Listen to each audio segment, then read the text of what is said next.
Los chamanes de México. Volumen 3. Pachita. Por Jacobo Greenberg, Silverbaum.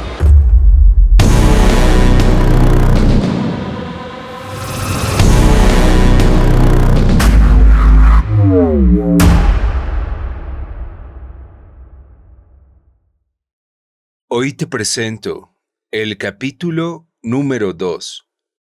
El espíritu sobre la materia.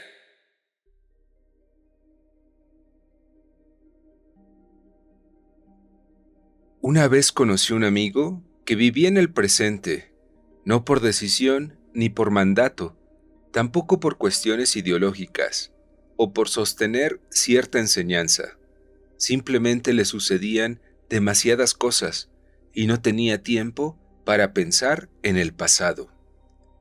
Sus facciones estaban en constante movimiento, gestos de asombro lo atravesaban a cada instante y parecía atender a 1000 cosas al mismo tiempo, como llamadas de seres que siempre lo asombraban. Antes de iniciar este capítulo, tuve que pedir permiso y, al igual que mi amigo, comencé a ser invadido por cogniciones. La mayoría no las recuerdo, solo sé que existe un momento en el que se atraviesa un umbral y lo que antes era oscuridad se ilumina con la luz. Pero la luz también es capaz de engañar. He tenido ahora recuerdo miles de luces y cada una de ellas me fue abandonada y sirvió de catapulta para la siguiente hasta que apareció la verdadera. Pero he aquí una trampa mortal. No puedo decir verdadera cuando todo es real. Creo que lo único que podría afirmar es que cada quien tiene la oportunidad de conectarse con algo que está más de acuerdo con su naturaleza y que cumple los requisitos y las alternativas de la etapa en la que se vive, y la sensación que se le estimula es la de llenura. Pero puesto que siempre se avanza, excepto si existe una atadura redundante, lo siguiente siempre es inimaginable. Así, por lo menos, me ha sucedido a mí innumerables veces. Creo que ya llegué y siempre tengo la buenaventura de encontrarme con algo que me sobrepasa. Sin embargo, existe una plataforma que se conserva y me matiza. Hace años empecé a tener imágenes, siempre nuevas, siempre originales y desconocidas. Creí que eso era y me vanaglorié de haber logrado la verdadera plenitud. Luego me di cuenta de que pensaba y que existía una pregunta que debía responder. Fui matizado por ella durante años y jamás imaginé que pudiera existir algo más imposible que responder, y algo que incluyera más. Me cuestioné acerca del origen de la experiencia, y puesto que todo es experiencia, me cuestioné, suponía yo, acerca del origen del todo. Alguna vez entreví que podía existir algo más allá de la experiencia, pero confieso que me asusté. Lo que sí me sucedió es que terminé desconfiando de cualquier contestación. Arribé hacia la conclusión del ser, como magnificente concentrador de toda la sabiduría y trascendente entidad por encima y más allá de cualquier consideración humanoide. Sin embargo, la primera vez que perdí mi forma humana, creí quedarme aún sin el ser. Más bien, sin el ser que yo había sentido como tal. La verdad es que me conecté con lo que externamente podía haber sido juzgado como cinismo, pero tuve la suerte de reconocerme como ilimitado. Ahora sé que eso fue el antecedente de lo que me iba a suceder después de operar con Pachita. Los cuerpos, riñones, médulas, dedos, cerebelos edificios, coches, plantas se convirtieron en tentáculos de Dios, cosas sin importancia comparadas con la magnificencia del Espíritu. Me burlé de mi propio cuerpo, como me he burlado de todo convencionalismo y estructura. Cerrar los ojos y estar allí desapegado de mi cuerpo, viéndolo, arreglando los asuntos que más me competen como ser. Veo que todo se dirige a esa condición de ilimitada magnificencia y veo que todo me preparó para la revelación. Hace años me introduje al cerebro creyendo encontrar en él las respuestas. En mi infancia viví los motores eléctricos, los campos magnéticos y los radios como la esencia. Después la física y mi interés por el cerebro, impulsado por un cáncer sufrido por mi madre, no fueron muy diferentes de mi asombro ante el movimiento de una bobina. Ahora, a punto de penetrar en la habitación alumbrada por una vela y plagada de olores de estómagos descompuestos y entrañas podridas, algo en mí decidió que nada sería igual que antes. Debo decir otra cosa, antes de relatar lo que vi. Existe una lucha colosal entre la luz y la oscuridad. Las llamo así por no tener otros términos. Cada accidente es una prueba, cada caída, una señal que una inteligencia inconmensurable manda a cada una de sus partes. No permiten ver, y antes bien, se conectan en un circuito de retroalimentación del que no existe escape mientras se siga alimentando.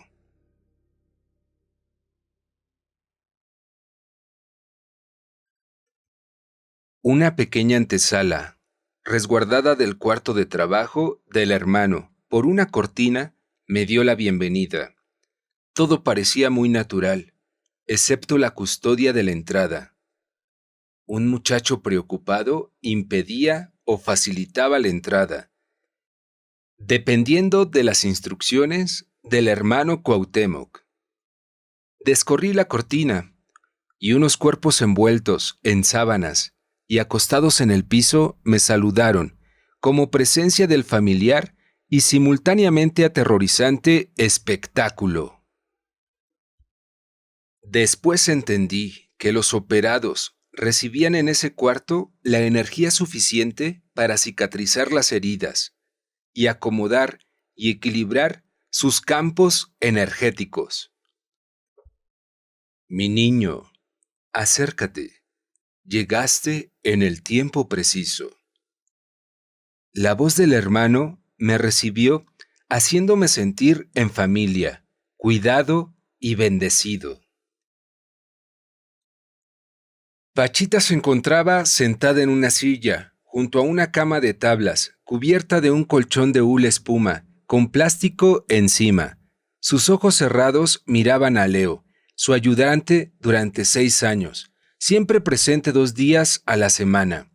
Leo me saludó y me acomodó a su izquierda.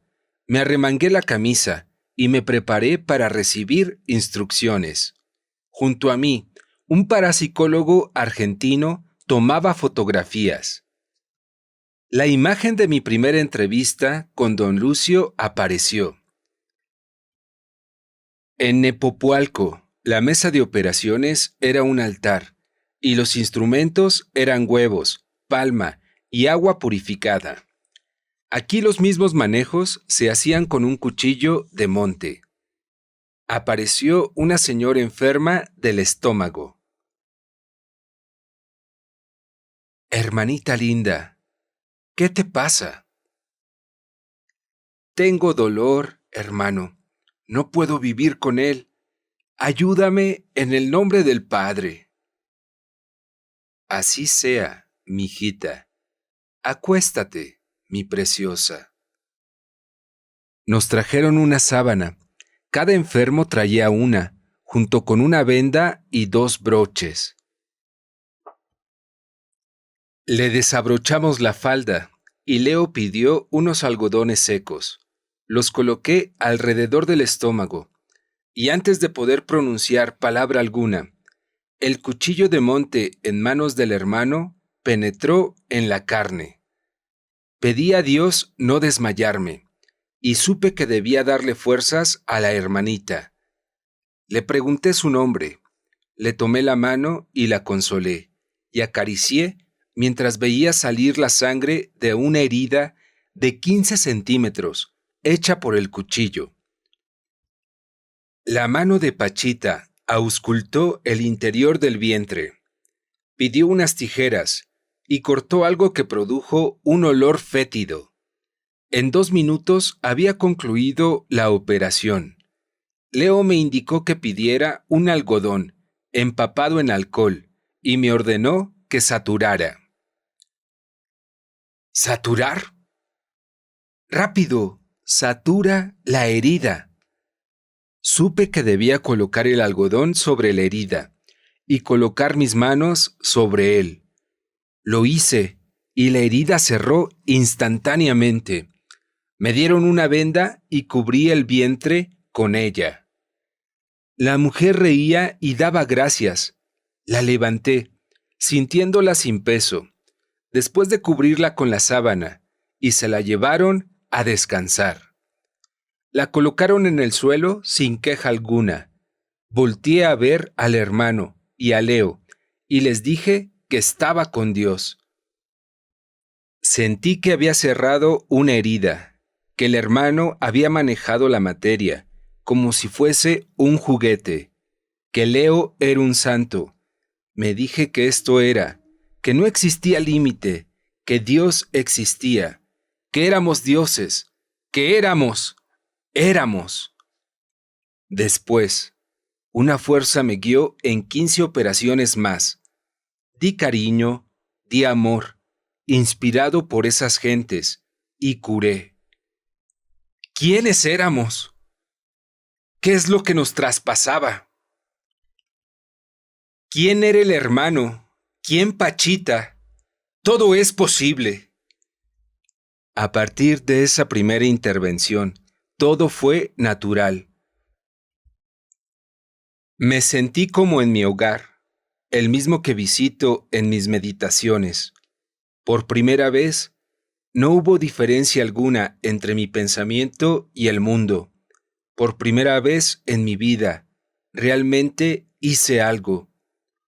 No hay anestesia, no se suturan las heridas, apenas si hay dolor. Los operados ríen mientras sus entrañas y su sangre nos bañan.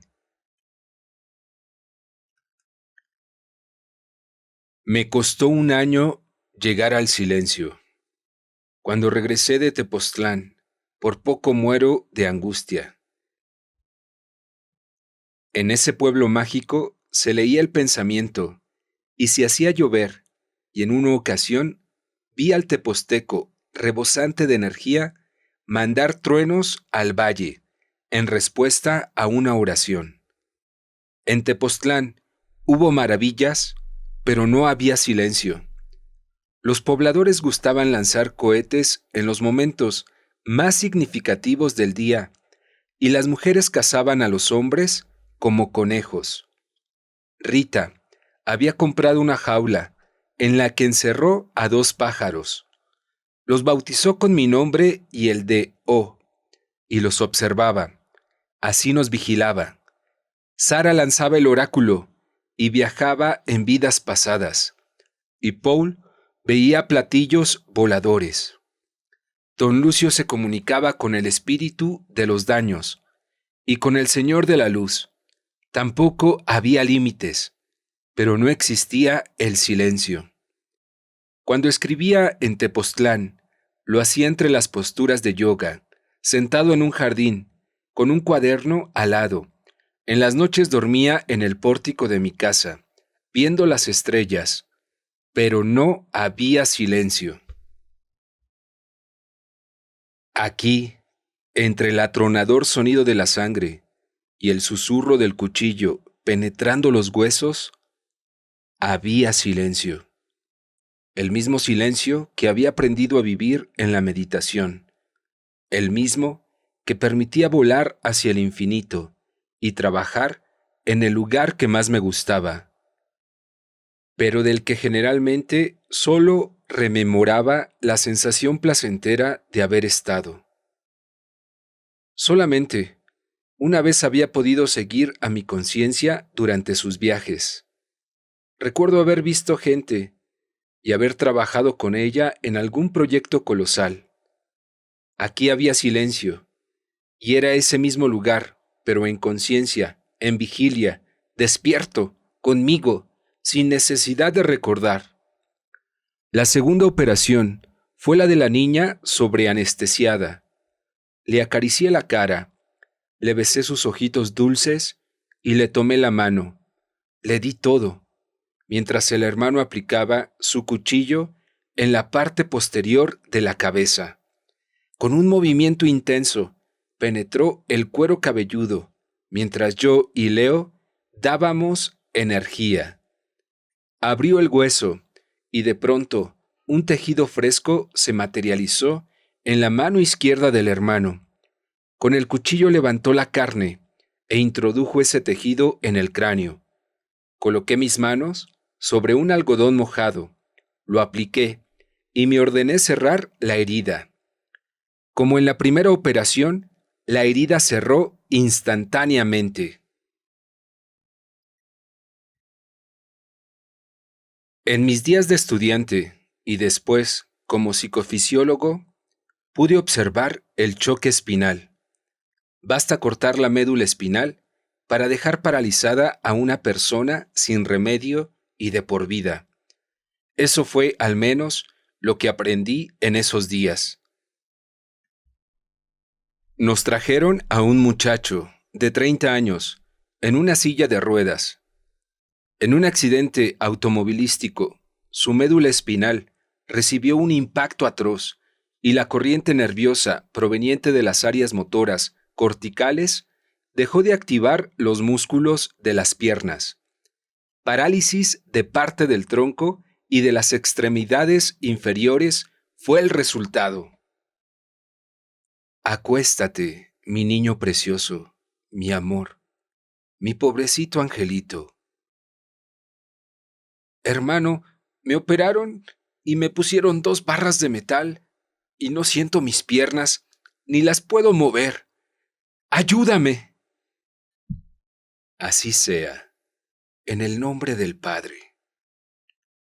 La voz del hermano era la de una madre y vi lágrimas en los ojos del muchacho.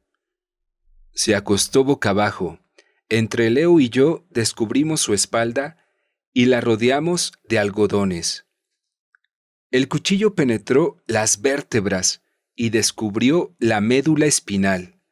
El hermano unió los extremos despedazados y pidió un injerto de hueso. Un ayudante le trajo un frasco de vidrio, del que sacó un hueso, y con el mango del cuchillo lo incrustó en la espalda. Leo, más precavido que yo, se cubrió con las manos. Yo fui salpicado, y unas gotas rojas en mi oreja quedaron como testigos del portento. Apliqué mis manos, y la herida cerró, y el muchacho comenzó a mover la pierna. Ligera pero segura la conexión quedaba restablecida, y solo era cuestión de tiempo. Acaricié la pierna del operado y di gracias al cielo. Después, trajeron a un viejito de 85 años, obrero de una fábrica. No podía comer. Su esófago se había cerrado hacía 3 meses y solo se alimentaba de líquidos. El hermano lo hizo acostar y pasó sus manos sobre el vientre del enfermo. Vio lo que tenía dentro y supo qué hacer. Abrió desde la garganta hasta el estómago e introdujo sus manos en el conducto esofágico. Lo despegó y lo dejó libre.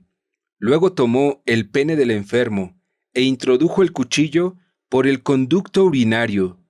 Volteó a verme y todavía con los ojos cerrados bromeó. Aquí hacemos de todo.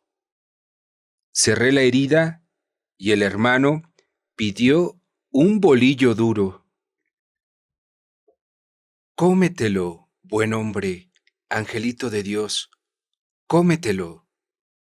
El viejito negó con la cabeza.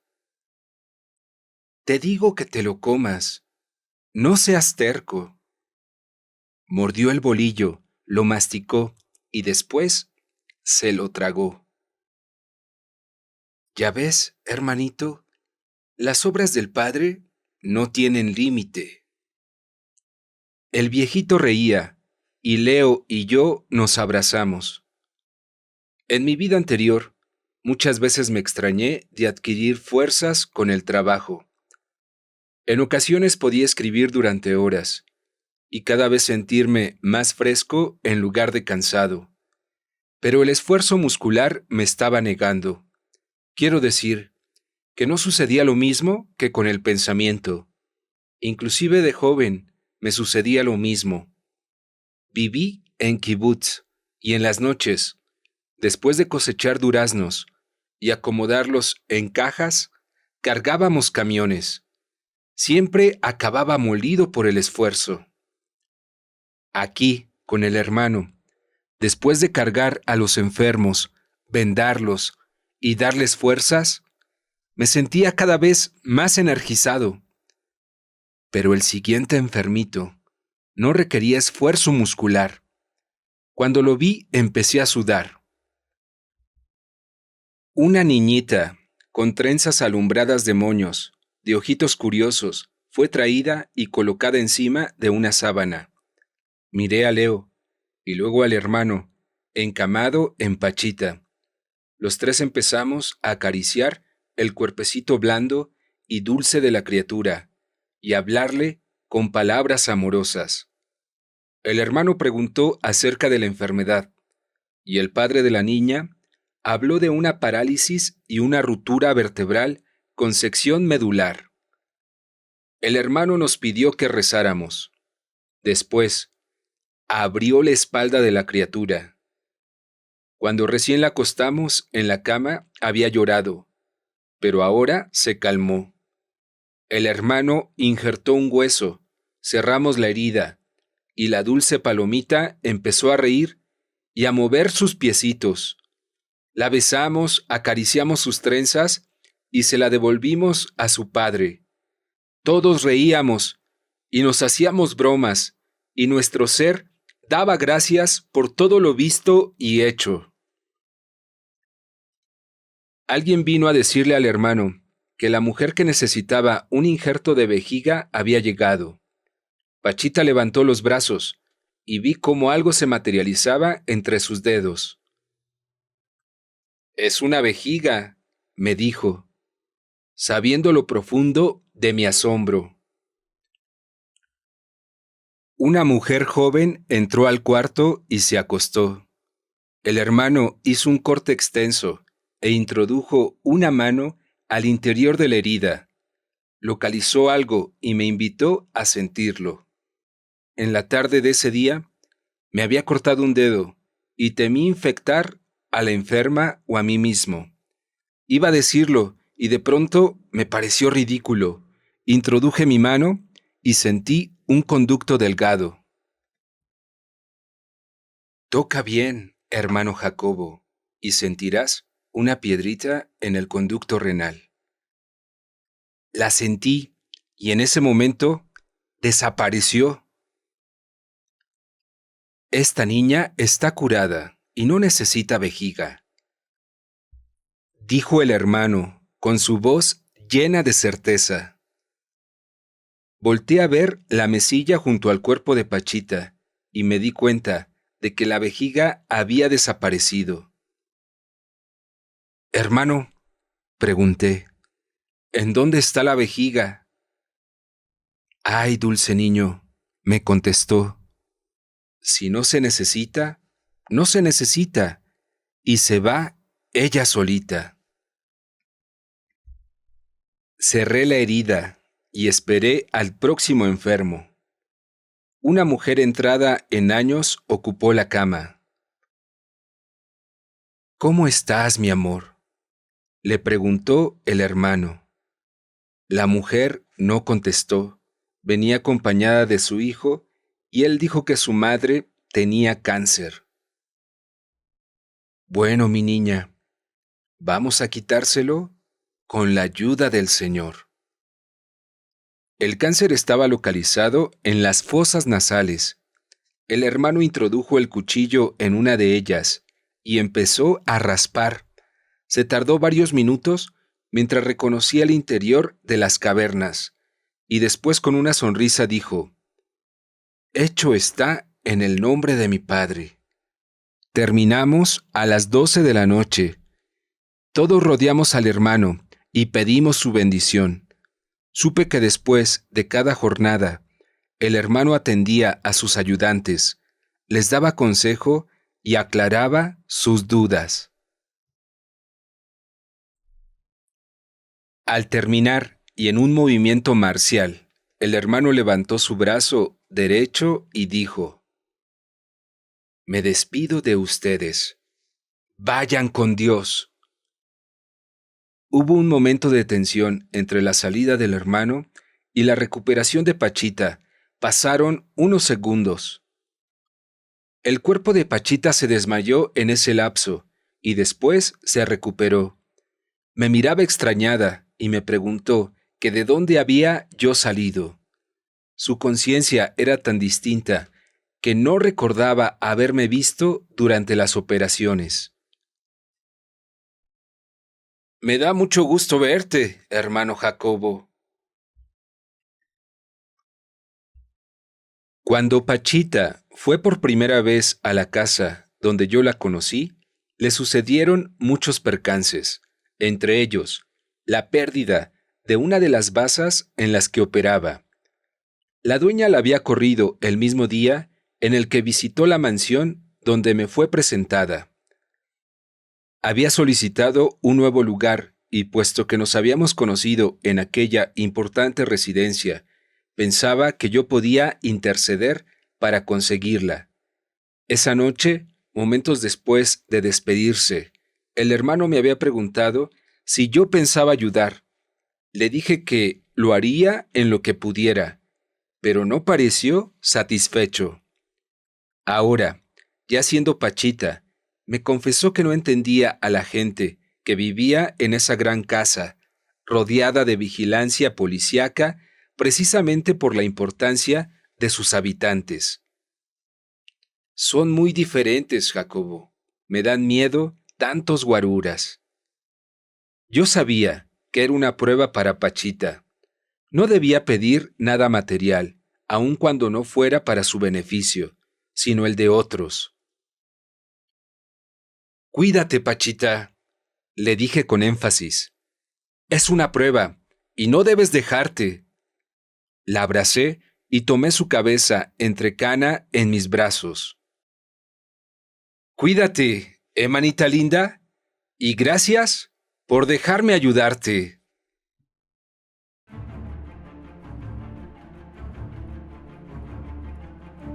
Muchas gracias por tu visita.